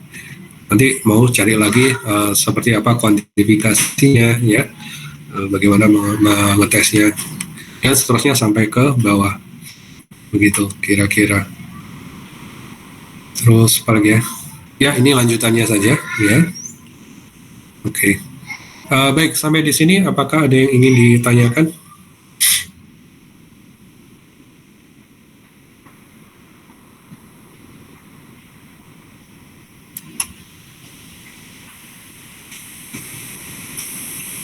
Oke, kalau memang tidak ada, jadi untuk ujian akhir sih minggu depan ya. Saya belum melihat jadwalnya. Ada yang sudah melihat jadwal atau sudah dipublikasikan atau belum ya? Belum ada, Pak. Belum, Pak. Belum ya, belum. Oke, nanti saya coba cek kan. Tadi saya sudah minta linknya ke Pak Agung. Sudah dikasih linknya tapi belum saya buka ya. Sementara ini sih sebenarnya saya sedang berencana untuk membuat take home test. Jadi ya tesnya Anda kerjakan seperti tugas di rumah begitu. Tapi saya belum pastikan nanti akan saya segera sampaikan di classroom saja ya, tentang jadinya seperti apa. Kalau nanti tesnya harus mengerjakan pada hari hanya ya, maka bahannya adalah keseluruhan di pertemuan saya ya, yang sudah saya sampaikan ya, kira-kira seperti itu. Itu kalau nanti jadi tesnya di hari pada Anda harus mengerjakan soal pada waktu yang ada di hari tersebut ya. Tapi kelihatannya saya akan lebih memilih untuk take home test kelihatannya ya. Ditunggu saja nanti. Ada yang mau ditanyakan?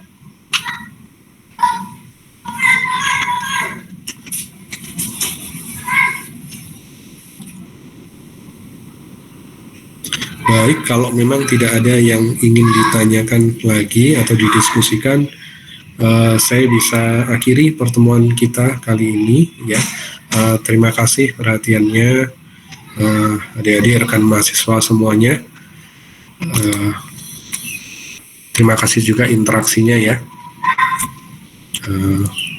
Mudah-mudahan yang sedikit ini bisa bermanfaat, dan saya pribadi mohon maaf atas segala kesalahan ya selama interaksi kita di kuliah rekayasa perangkat lunak.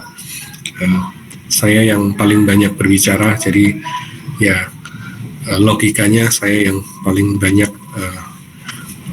memunculkan defek kesalahan. Oleh karena itu saya mohon maaf ya kalau ada,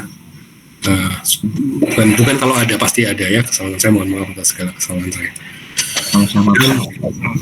Kami juga Pak, mohon maaf atas kesalahan-kesalahan Pak. Ya, sama-sama. Terima kasih Mas Ivan, terima kasih sudah banyak bantu komunikasi. Mbak Iwan juga yang mewakili teman-teman di angkatannya. Lalu saya doakan semoga Anda bisa mempelajari materi-materi dengan baik, tidak hanya yang ada di RPL ya, tapi semua mata kuliah Anda bisa pelajari dengan baik, sehingga nanti pada saat ujian apapun bentuknya Anda bisa kerjakan juga dengan baik dan mendapatkan ilmu yang bermanfaat. Amin, amin, amin. Baik, saya pikir itu saja dulu. Sampai jumpa lagi di kesempatan yang lain, mungkin di semester depan atau di kesempatan yang lain ya, kita tidak tahu, dan mudah-mudahan perjumpaan di waktu yang baik. Semoga tetap sehat semuanya, rekan-rekan semua ya. Saya cukupkan dulu sampai di sini, saya akhiri. Assalamualaikum warahmatullahi wabarakatuh. Selamat sore dan semoga tetap sehat. Waalaikumsalam. Terima kasih Pak. Terima kasih Pak. Terima kasih Pak. Ya,